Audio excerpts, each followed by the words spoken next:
If we were to lose the ozone layer of our atmosphere, we would be in big, big trouble.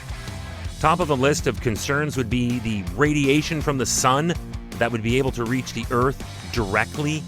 Sounds pretty horrifying and impossible, right? We were on the verge of it, and it wasn't all that long ago. Hi, I'm Chris May, host of This Day in Weather History, a podcast of the Weather Network in Canada. The alarm was sounded in the May 16th issue of Nature magazine. 3 scientists from the British Antarctic Survey announced that they had confirmed detection of what was indeed abnormally low levels of ozone over the South Pole.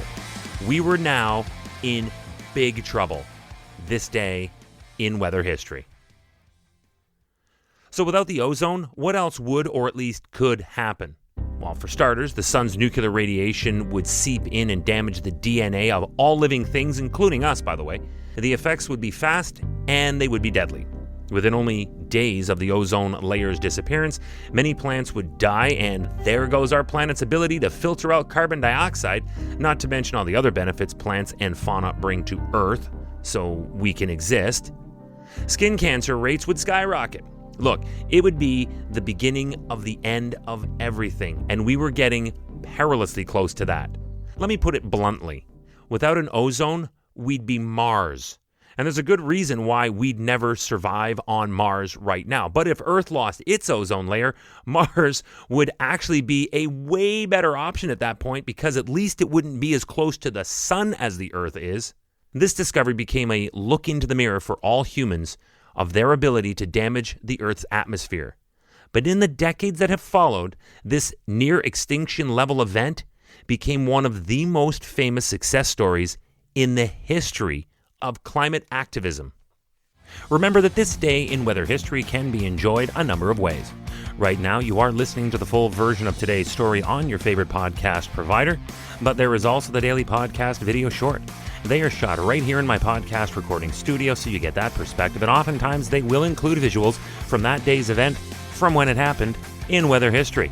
So after listening to the full story, go check out the podcast video short on television or online anytime at theweathernetwork.com/weather history.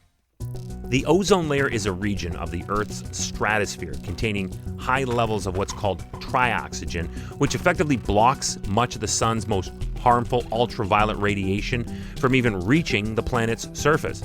They will absorb the effect and refract the most harmful rays away from the planet, so we're not affected.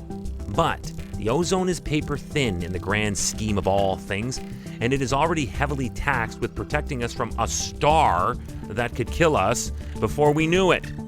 So we don't help anything when we burn basically everything on or inside the planet that we can find.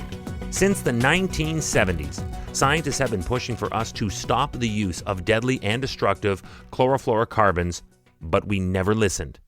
They were so easy, and they made companies so much money. So they pushed to have stiff regulations placed on them. And that didn't happen either. No one cared, and nothing was done. Until it was almost too late. Oh, chlorofluorocarbons? Yeah, I knew you'd probably ask about that. They are hazardous chemicals that are found actually in everyday items like air conditioners and aerosol sprays. So for millennials and Zoomers, get this.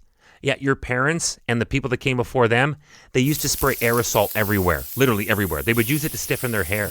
They ran the most inefficient AC units ever created. They really seriously had no idea what they were doing. But this was now the last straw, because a hole in the ozone was actually pretty easy to describe and envision for pretty much anyone on Earth. The international community was uncharacteristically quick to act now. This makes me laugh, I gotta be honest with you.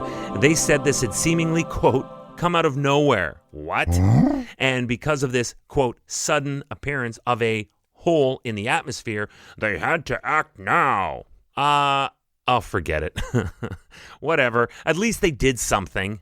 Within 2 years, and all in direct response to this Nature article and the many corroborating studies that ensued, 46 nations signed what was called the Montreal Protocol, pledging to phase out all substances known to cause ozone depletion.